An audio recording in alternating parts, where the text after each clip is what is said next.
Now we're too busy. We're too busy. 30 minutes feels like 5 hours.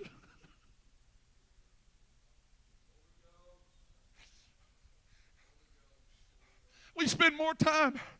And I am out of the cut. I cut my teeth on this. Be prepared, be prepared, be prepared. I'm out of the cut. If you know my pastor, you know I'm preaching the truth right now. Be prepared, be prepared, be prepared. But we spend more time making sure we know our little transition lines and our little points more than we know what the heartbeat was in the spiritual realm of things.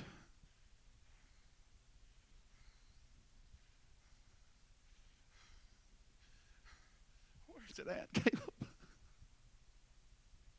What's it going to be when we look up one day and men like that aren't standing in our corners?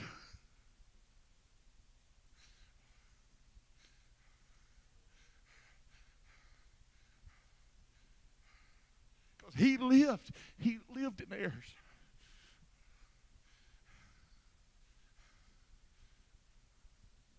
If my people, don't you know that they thought it could have been something that was more polarizing? If my people shall humble themselves.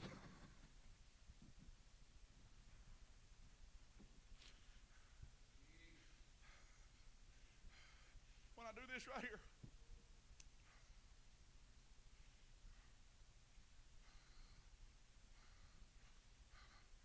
I don't have everything figured out. When I do this right here in the Spirit, there's an area that is lost in Pentecost.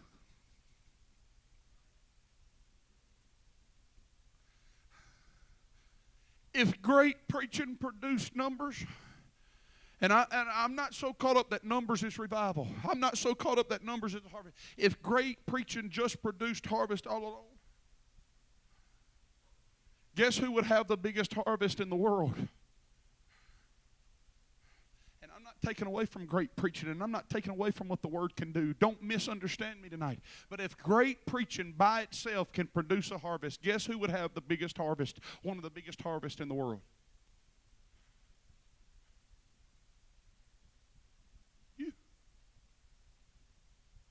If class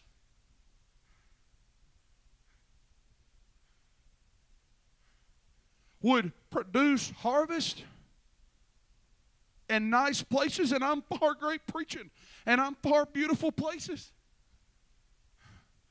guess who would have the biggest harvest in the world? You. There's not even a corner cut in any area of this church. Not one square inch of this church has there been a corner cut. Look around. Just look around for a few moments. If talent and good music would produce a harvest by itself, guess who would have the biggest harvest? One of the biggest harvests. You.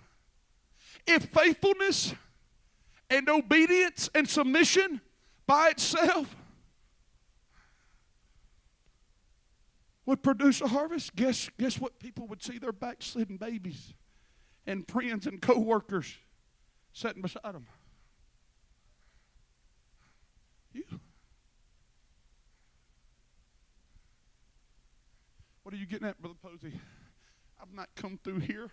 I don't think I have enough boldness or call to come through here and do this on a limb and Brother Harlan Morgan's church. What are you getting at, Brother Posey? If all this together isn't producing, let's not cut no corners. Let's not blind it as though while it's good around here, it's not near what you want it to be yet. How do you know that, Brother Posey? Are you in the Spirit? Maybe not. I can look around at the chairs. You wouldn't have put this many chairs out if this is all you wanted.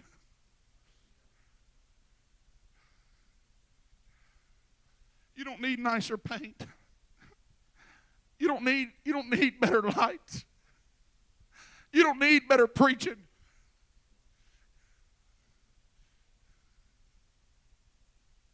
You don't need pureness. You don't need any more pureness. You got to have it. That's not what I'm saying. But you're not missing that. One of the purest moments I've ever been in was at a wedding that I went to with some of your babies. Your babies. What you've produced. What you've preached to. What you put your hands on. What you watched grow up. What's there a call here tonight for, Brother Morgan? It's not for more class. It's not for higher reverence.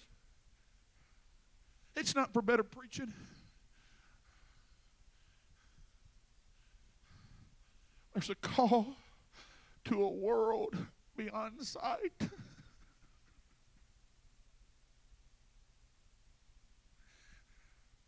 There's a call for somebody to make up in their mind tonight.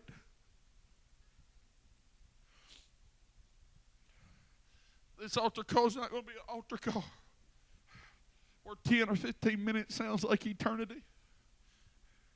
There's some elders. There's some good middle-aged people on the sound of my voice that 10, 15, 20 years ago, why elders do lose their thrust, and that's just the honest fact. It just happens. It just happens. There's some good middle-aged people. There's some elders that your time's not over with yet. Your best days aren't behind you. God's got you right where He wants you, where He can use you for the next generation that the devil is so adamantly, and the world is so adamantly calling, trying to consume them. You've heard it said before. Me and your pastors talked about it. This ain't me operating the Spirit. If you lose this generation right here, you've lost everything, church. There's a spiritual place calling.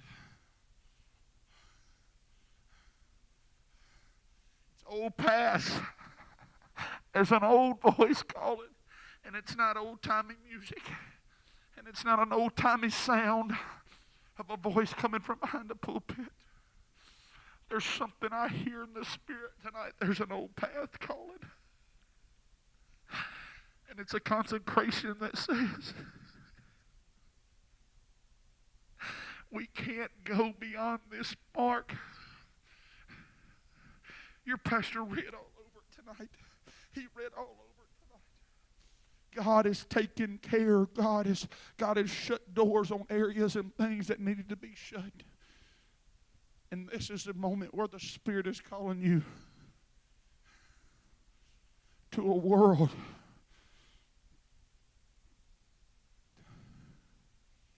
beyond sight.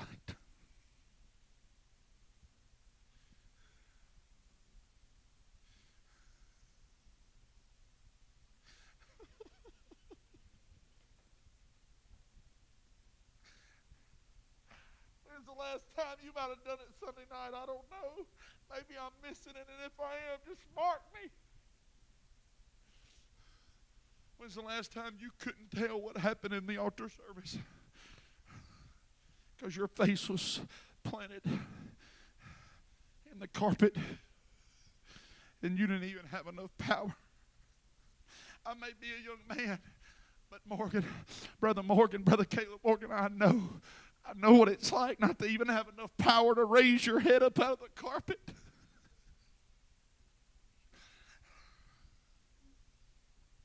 I know what it's like to be in a hotel room and have your Bible opened up and not have a clue where you're going.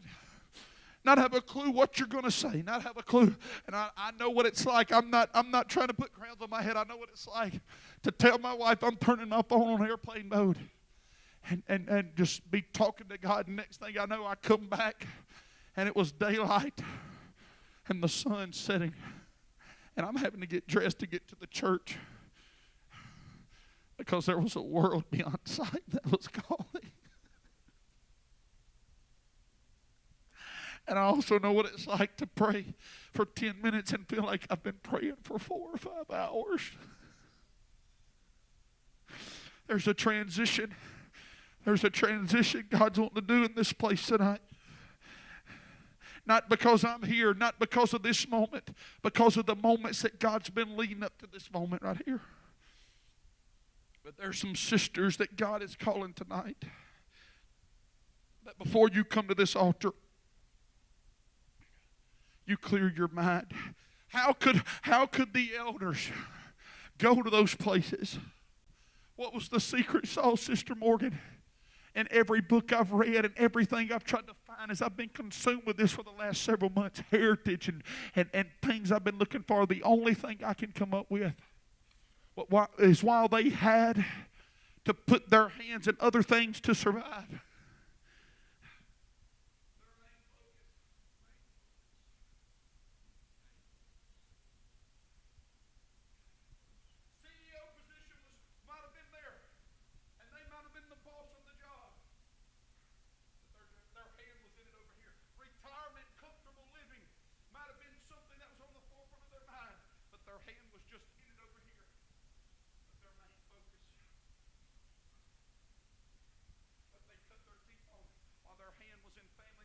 I've had people ask me, how do you do it? How do you do it? How do you do it? How do you do it? How do you transition? How do you do this right here, do this right here? Because there is no such thing to me as the work of God in family. Family's not here and the work of God's here.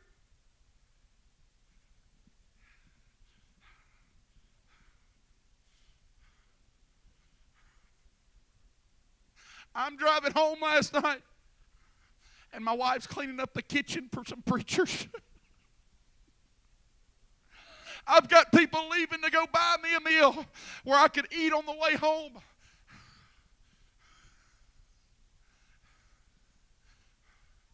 And my wife's texting me, getting the kitchen cleaned up where she can get the babies home and get them in school, because she was up this morning at 6 o'clock getting them ready to go to school. It's not family in the work of God. And everything else,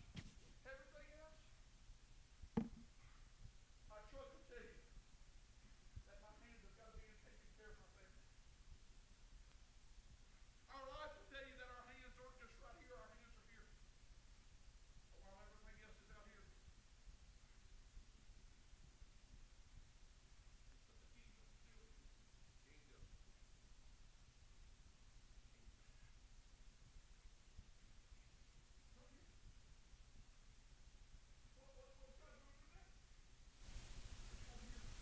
Well, he may carry while he may not. What's going to happen in 2023? Right here. Where are we going next from that group?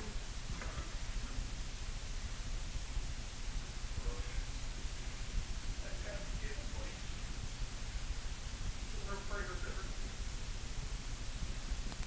That's how you get to a place. I know it says don't let this hand know what this hand's doing. That's how you can fast 28 days. That's how men, like Brother Holmes, starts talking about 52-day fast, and people around the world testify and write in books about what happened 52 days later. That's why your pastor in a season that's dreadful and hard can get up and preach dreams and vision and promises. Where do we go here, from here, Brother Morgan? We've got to get back to our prayer closet. This may be a dud. I'm not going to ask any musicians to come. I'm going to invite everybody once it's time to invite everybody. But I'm not going to get in this mic tonight and push and probe and prob. I'm not going to do the 1, 2, 3 count off and get everybody to shout. Because if it's not in here tonight anyway, 1, 2, 3 shout's not going to change nothing. But I wonder if there's anybody that could testify tonight that this is what I've been feeling over the last few months. This is what I've been feeling. I've been blaming it on the heartburn, and I've been blaming it on this and that, but this is what I've been feeling at 1 and 2 o'clock in the morning. This is what I've not been getting up for. Am I talking to anybody right now? This is what I've been feeling on my way home when I've got that urge to drive by the church and just go lay on my face. But I'm so consumed in what needs to be done around the house and what I need to get home and do, and our plans that me and my family had for the evening. And instead of pulling into the church, I just drive right to my plans, because you know the world we live in. Our week's already planned out, and our hours are already planned out. And if I can fit prayer in, I'll fit prayer in.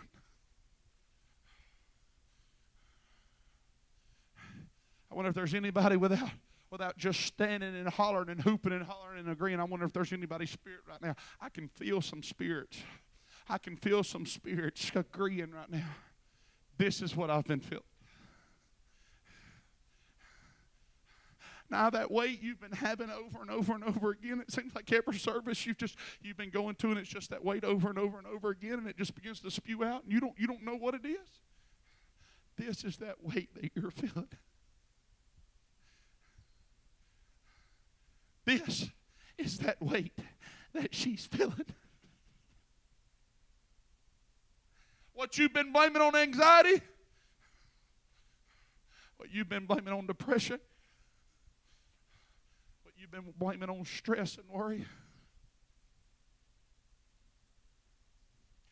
This is that. And I could have come through here and preached you a pretty little sermon.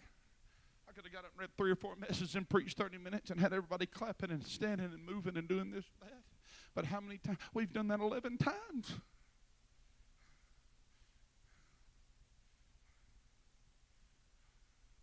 What's the baby's going to do, bro?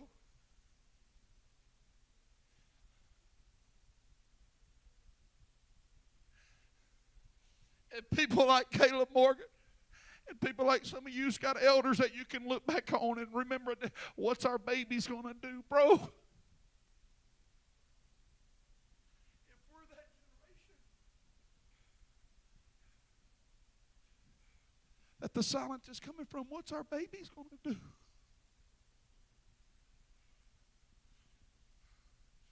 I wonder if we can close our eyes all across this house.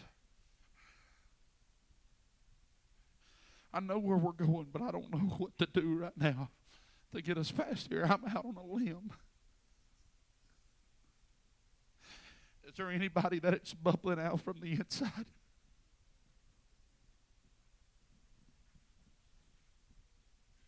Can anybody be a witness tonight in the Spirit? This is that weight. I've been feeling that weight. I've been feeling that weight.